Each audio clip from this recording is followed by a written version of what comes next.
Right now, somewhere in the world, a child is lying awake, convinced something is standing in the corner of their room. And here's the strange part. Adults feel it too.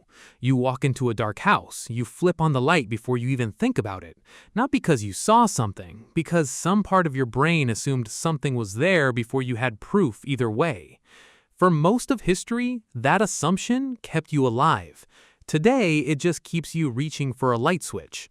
So where did this fear actually come from? And why, in a world with locks, alarms, and streetlights, can't we switch it off? To find the answer, you have to go back to a time when the dark wasn't just uncomfortable, it was a death sentence. For most of human evolution, our ancestors had terrible night vision compared to the animals hunting them. Leopards, hyenas, big cats built with eyes designed for exactly the hours we were blind in. The moment the sun dropped, the odds flipped, and we went from predator's competition to predator's dinner. Evolution doesn't reward comfort. It rewards the traits that keep you breathing long enough to pass them on. And the humans who survived generation after generation of nightfall were, overwhelmingly, the ones who felt uneasy in the dark and acted on it. The ones who climbed higher, huddled closer, stayed still. The ones who felt nothing, they didn't get the chance to raise children who felt nothing either.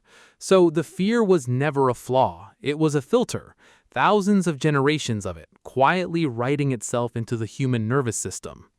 In the early 2000s, researchers started testing something specific. Does darkness itself change how the brain processes fear, or is it just that we can't see the danger?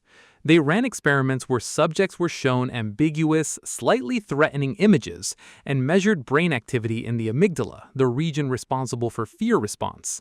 In low light, the same images triggered a significantly stronger amygdala response than the exact same images under normal lighting.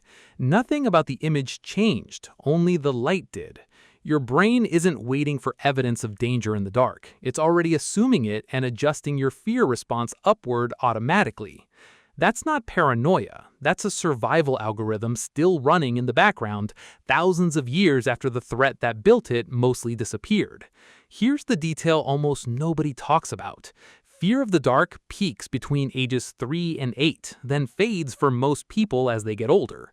That timing isn't random. Developmental psychologists have pointed out that this is roughly the age range where a child's imagination outpaces their understanding of what's actually possible.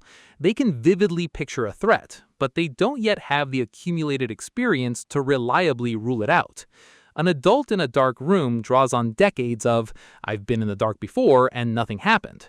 A 5-year-old doesn't have that evidence bank yet, so the ancient alarm system runs with almost nothing to override it.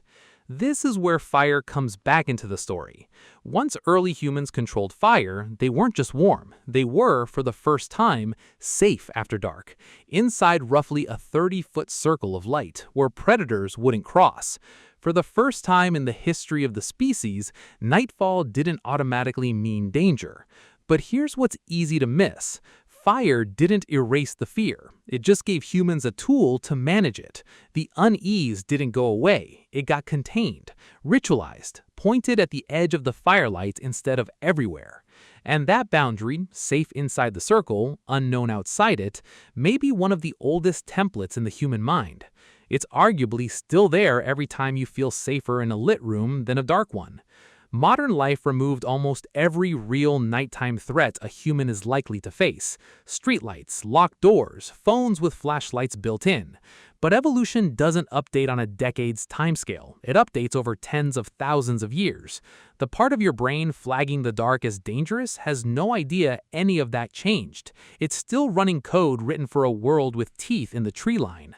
So when you feel that flicker of unease walking down a dark hallway, you're not being irrational. You're hearing from an ancestor who survived specifically because they felt exactly what you're feeling right now.